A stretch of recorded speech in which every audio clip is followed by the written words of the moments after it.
Hello and welcome to Advanced Mathematics 1, Unit 3, Part 2, Midpoint and Distance Formulas. By the end of the lesson, you will be able to do the following. You'll be able to find segment lengths using midpoint and segment bisectors. You'll be able to use the midpoint formula and also the distance formula. And you'll be able to find perimeter of polygons in the coordinate plane. So we'll be plotting the points and then adding up all the lengths of the sets. Our main concepts for today are as follows. The midpoint is a point that divides a segment into two congruent segments. In geometry, the word congruent means equal. These little hash marks that are in red indicate that AM and MB are equal. So basically, the midpoint is like the center of the stick. So when you break it in half, the two pieces are equal. A segment bisector is a point, ray, line segment, or plane that intersects a segment at its midpoint. So it's anything that crosses that segment at that midpoint. Midpoint formula says if a point A, x1, y1, and B, x2, y2 are points in the coordinate plane, then the midpoint M of AB has the following coordinates. x1 plus x2 over 2 is the x coordinate. y1 plus y2 over 2 is the y coordinate. And last but certainly not least, we have the distance formula, which again, we have 2 points A and B in the coordinate plane, same as before. The distance between them is the square root of the difference between x2 and x1 squared plus the difference between y2 and y1 squared. So we'll be using all of those. So, but these are things that you are going to have to remember. So I would work on trying to memorize those. Let's jump into our examples for today. Our first example, we are asked to identify the segment bisector of PQ and then find the length of PQ. So first of all, the segment bisector is the thing that goes through the midpoint. So that's going to be right here. So that happens to be the ray that is MN. Is the segment bisector. I'm just going to abbreviate that SB. And now it asks me to find PQ. Since PM and MQ are the same, we know that PQ is PM plus MQ. So PM is 1 7/8, and MQ will also be 1 7/8. So we just add those together. And I'm grabbing my calculator, sorry. I was way over on the table today. 1 7/8 times 2. That's 3 3/4.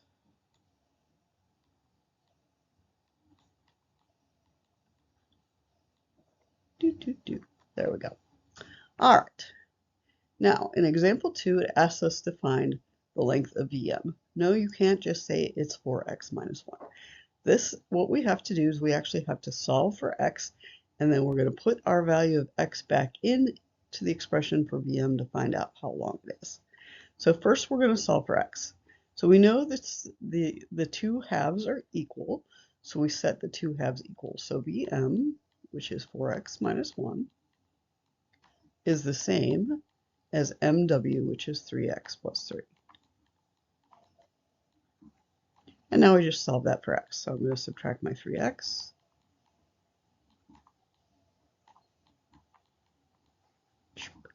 So I have x minus 1 equals 3. Add the 1.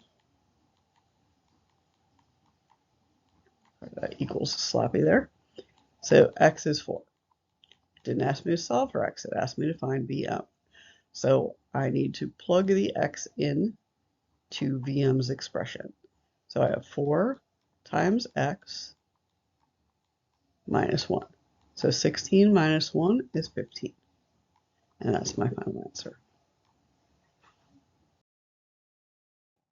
Okay, in example 3 and 4, we're using the midpoint formula. So what I like to do is I like to write it down. I'll just put it up here. So the midpoint is equal to x1 plus x2 all over 2, comma, y1 plus y2 all over 2. That makes my life a little easier, so I don't have to write it a bunch of times. It does not matter which point you call x1 and which one you call x2. You just need to use the x coordinate for both. So I want to find the coordinates of the midpoint between s and t. So when I set up my parentheses, I'm going to use the x coordinate of s as x1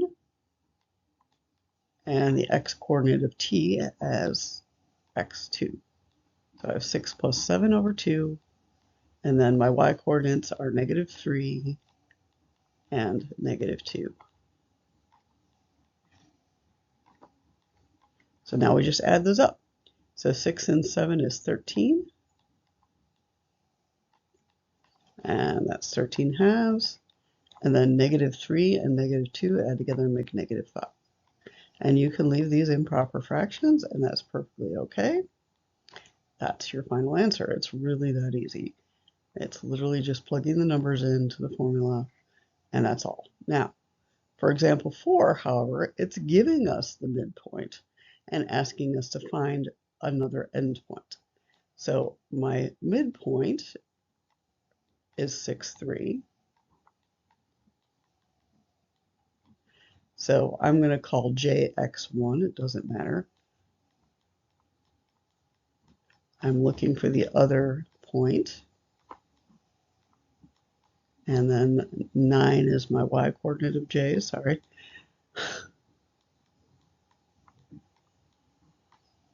That's a really sloppy 9. I really apologize for that. All right, so basically I want to take each of those separately and solve them.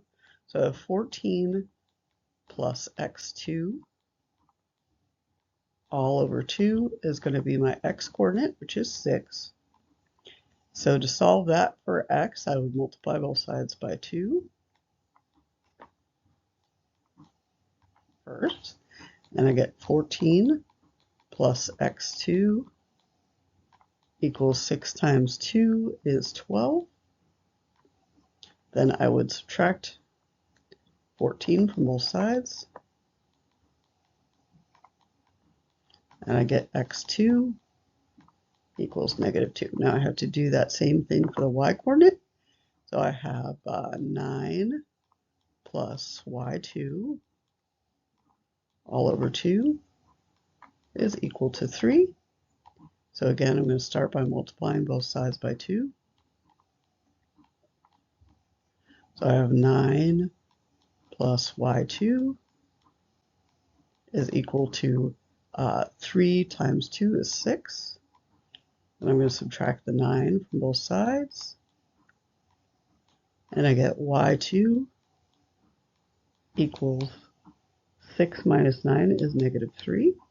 Now I want to write my coordinates as a point, so it's going to be the x, comma, the y.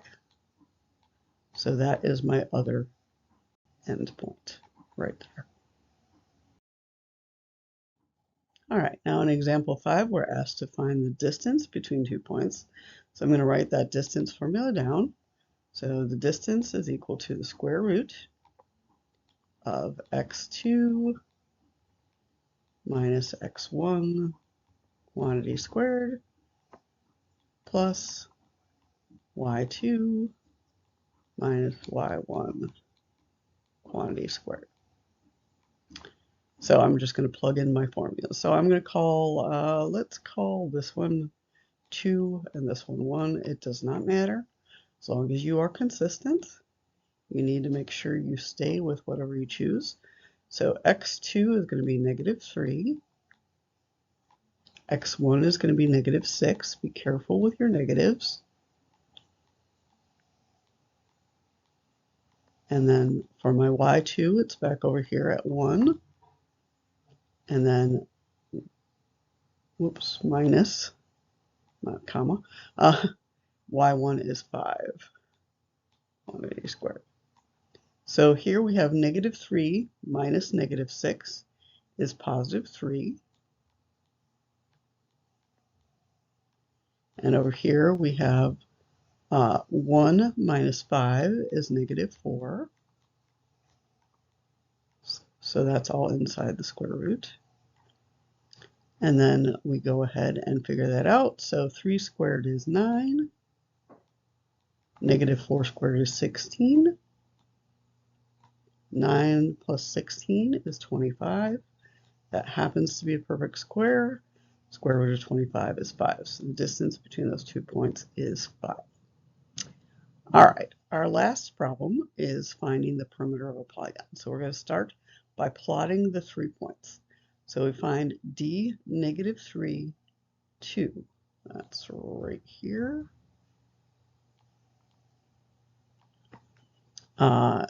E, 4, 2. So over here, 4, 2 is E. And then F is 4, negative 3. And then we connect the dots. So we have a straight line, sorry, these are very sloppy, and an angled line. Now, the best thing to do with these problems is to find the straight lines first, because basically those straight lines are the difference between the x-coordinates and the difference between the y-coordinates. So you don't have to actually go through this whole process of using the square root thing. You still do use it, but I'm just saying you don't have to like find x2 minus x1 separately, because you'll already have found it if you find the straight line distances first. So between D and E, we're going from negative 3 all the way to 4. So you can just count. That's 4 plus 3 is 7 that way. And then from E to F, we're going up here from 2 down to negative 3, so that's 5 units that is. So now for my DF, I would have the square root of 7 squared plus 5 squared.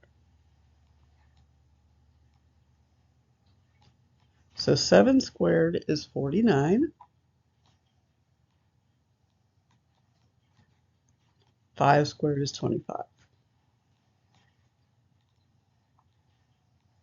So 49 plus 25 is 74.